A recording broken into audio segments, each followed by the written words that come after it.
Ok, frérot la team, j'espère que vous allez super bien. J'espère que vous vous portez super bien.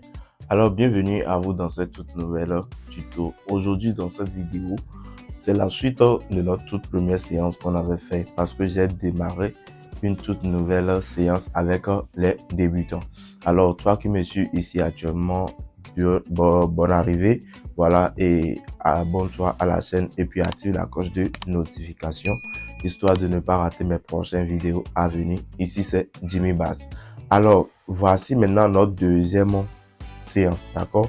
Voici notre deuxième séance. Alors, aujourd'hui, nous allons faire la suite de la toute première séance. Parce que quand on avait commencé la toute première séance, on n'a pas terminé tous les cours, d'accord?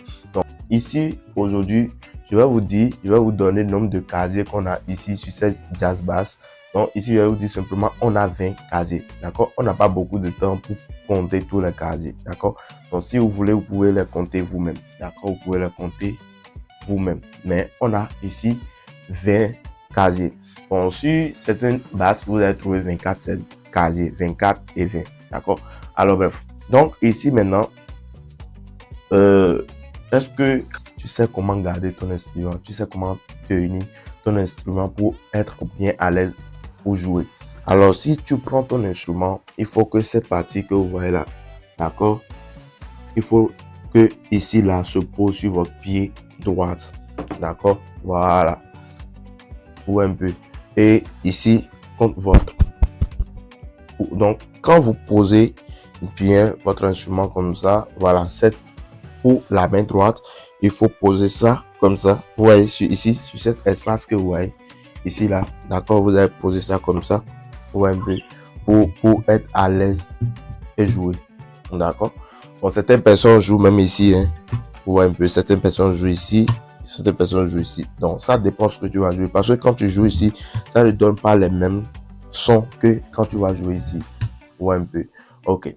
Alors, à part ça, qu'est-ce qui reste encore que vous devez savoir avant qu'on progresse dans le reste? Bon, si j'ai oublié, vous allez beaucoup m'excuser. Alors, ce que j'ai oublié, ce que tu comprends pas, tu veux même le taguer dans les commentaires.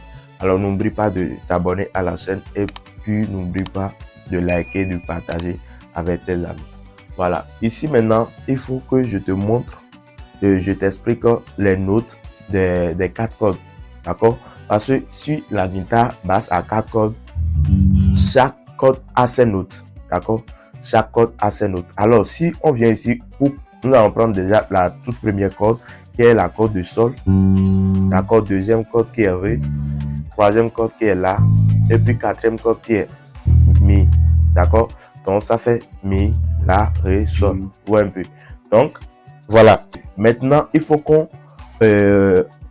qu'on accorde notre instrument. Alors les amis, voilà maintenant sur notre interface ici, l'application que j'utilise souvent pour accorder mon instrument. Alors, si toi aussi tu veux utiliser cette application, je peux te dire simplement que le nom de l'application s'appelle Kinta Tuna. Donc, tu peux télécharger ça sur Play Store ou sur Apple Store, d'accord? Si tu n'as pas encore payé ton accordeur, tu peux utiliser ça pour l'instant. Alors là, il nous faut régler notre quinta. D'accord? Là, on va commencer par la corde de sol. D'accord? Ok. On va commencer par la corde de sol. Donc,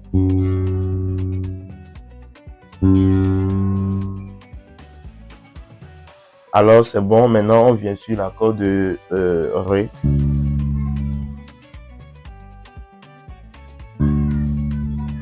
D'accord. Maintenant, on vient sur la corde de la.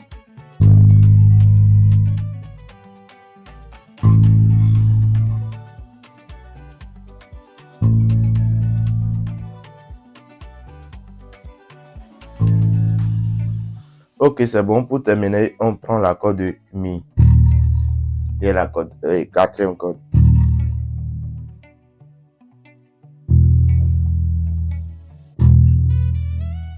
Alors les amis, voilà, maintenant on vient de terminer avec le réglage de notre instrument. Comment tu as trouvé la vidéo? C'est parfait. Qu'est-ce que tu veux savoir? Faut me dire dans les commentaires. Donc les gars, voilà tout pour aujourd'hui. Alors je te dis à très bientôt pour notre prochaine séance. Alors si tu veux rien rater, il suffit juste de t'abonner, d'activer la cloche de notification, de liker la vidéo, de commenter. Voilà. Et là, je peux te mettre parmi mes meilleurs élèves. Alors, ce que je vous montre, ce que je vous explique, c'est le commencement de tout. D'accord? C'est le commencement de toutes les choses. Alors, faut les maîtriser correctement et apprenez ça par cœur. Alors, les gars, on dit à la prochaine. Ciao.